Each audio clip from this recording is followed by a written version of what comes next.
దేవునికి స్తోత్రం. ప్రియమైన వారలారా, రక్షకుడును ప్రభు అయిన యేసుక్రీస్తు వారి నామంలో మీకు శుభములు వందనాలు తెలియజేస్తూ ఉన్నాం.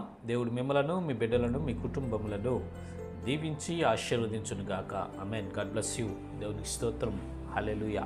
ప్రియమైన దేవుని పిల్లలారా, మనం ఒక్కొక్కసారి పొలముల్లో మనం గమనించినట్లయితే గొర్రెల మందలు, పశువుల మందలు, ఎద్దుల మందలు, ఒంటెల మందలు, రకరకాలుగా ఆ మందలు తిరుగుతూ ఉంటాయి. వాటన్నిటినీ ఒక వ్యక్తి సంరక్షిస్తూ కాపాడుతూ వాటిని కాస్తూ ఉంటారు. వాళ్ళని మనము కాపర్లు, మంద కాపర్లు అంటాం.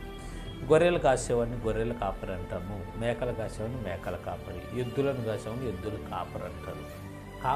ఆ కాపరి ఏం చేస్తాడంటే, వాటికి ఎక్కడైతే మంచి ఆహారం దొరుకుతుందో, వాటికి ఎక్కడైతే నీళ్లు దొరుకుతున్నాయో, ఎక్కడ ఎంతసేపు ఉంచాలో, ఎక్కడ ఎన్ని రోజులు జీవింప చేయాలో, ఏ వాతావరణంలోకి ఆ మందలను తోలుకొని వెళ్ళాలో, ఎక్కడైతే వాటికి బలాభివృద్ధి క్షేమం జరుగుతుందో వాటిని గురించి ఆలోచించి ఆ మందల గురించి జాగ్రత్త తీసుకుంటూ ఉంటాడు. వాటిని చక్కగా మేపుతూ కాస్తూ వృద్ధి చేస్తూ ఉంటాడు. ప్రియులారా, అయితే మనమందరం కూడా దేవునికి గొర్రెలము, దేవుని పిల్లలము. మన కాపరి పరమ తండ్రి యేసునాథుడే మనకు మంచి కాపరి. ఆయన మనకెప్పుడు ఏమి కావాలో, ఎప్పుడు ఏది అవసరమో, ఎక్కడ ఉంచితే అభివృద్ధి చెందుతామో, ఏమి చేస్తే మనము దీవించబడి ఫలించబడతామో, ఎట్లా చేస్తే మన కుటుంబాలు దీవెనకరంగా ఉంటాయో అన్ని దేవునికి సమస్తం తెలుసండి. ఆయన మంచి కాపరి. ఆయనకు మనం గొర్రెలుగా మార్చబడితే, ఆయనకు మనం బిడ్డలుగా మార్చబడినప్పుడు మన పోషణ, మన సంరక్షణ అంతయు ఆయన చూసుకుంటాడు అని పరిశుద్ధ లేఖనాల్లో భక్తుడు దేవునిని కాపరిగా చేసుకొని ఆయన ద్వారా సమస్తమును పొందుకున్నట్లుగా మనము గమనించగలం. చూద్దాం లేఖన భాగము, కీర్తనల గ్రంథము 23వ కీర్తన 1వ చరణము. యెహోవా నా కాపరి, నాకు లేమి కలుగదు. దేవునికి స్తోత్రం. హల్లెలూయా. ప్రియమైన దేవుని పిల్లలారా, ఈ దావీదు భక్తుడు అంటున్నాడు, దేవునిని తనకి కాపరిగా చేసుకున్నాడండి. యెహోవా నా కాపరి, నాకు లేమి కలగదు అంటున్నాడండి. ఇతను దేవునిని కాపరిగా చేసుకోకముందు మొదట ఇతను గొర్రెగా మార్చబడ్డాడు. దేవునికి గొర్రెగా మార్చబడ్డాడు అంటే గొర్రె స్వభావమును ధరించుకున్నాడు. తల వంచి వినయ విధేయత, ఒబీడియన్స్. కాపరి చెప్పిన మాట గొర్రె తూచ తప్పకుండా పాటిస్తుంది. 2, కాపరిని వెంబడిస్తుందండి. కాపరి ఎక్కడికి వెళ్తే అక్కడికి ఈ గొర్రె వెళుతుంది.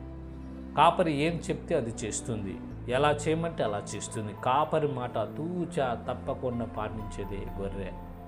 అందుకే ఆ గొర్రెలకు కావలసినటువంటి ఆహారము కానీ, అవసరాలు కానీ, క్షేమము కానీ, అన్నీ ఆరోగ్యం కానీ ఈ కాపరి చూసుకుంటాడు. ప్రియులారా, ఇక్కడ దావీదు భక్తుడు అంటున్నాడు, యెహోవా నా కాపరి, నాకు లేమి కలగదు అంటున్నాడండి. అవును, నాకు ఎప్పుడు ఏం కావాలో, ఎప్పుడు ఏ ఆహారం చేత దేవుడు నన్ను తృప్తిపరచాలో, ఎప్పుడు నన్ను ఎక్కడ ఉంచాలో, ఎలాగూ నన్ను వర్ధిల్లింపు చేయాలో, ఎలాగూ విస్తరించబడాలో, ఎలాంటి పరిస్థితుల్లోనైనా తప్పించుకోగలిగే శక్తిని, ఎలాంటి స్థితిలోనైనా నిలబడే శక్తిని నాకు ఎప్పుడు ఇవ్వాలో దేవుడు ఇస్తాడండి.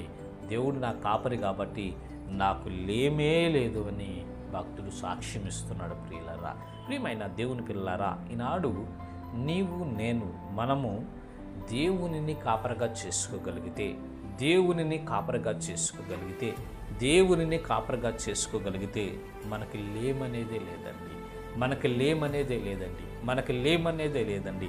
ఎప్పుడు ఏం కావాలో అది మనకి ఆంది టైంలో, ఆ సమయంలో దేవుడు మనకి అందించి మనం బరుపరుస్తాడు. కాబట్టి ప్రియమైన దేవుని పిల్లలారా, దేవుడు మన కాపరి.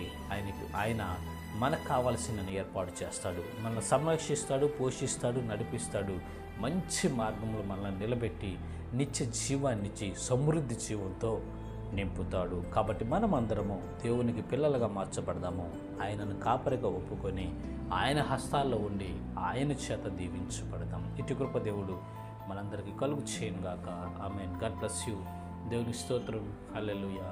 Praise the lord.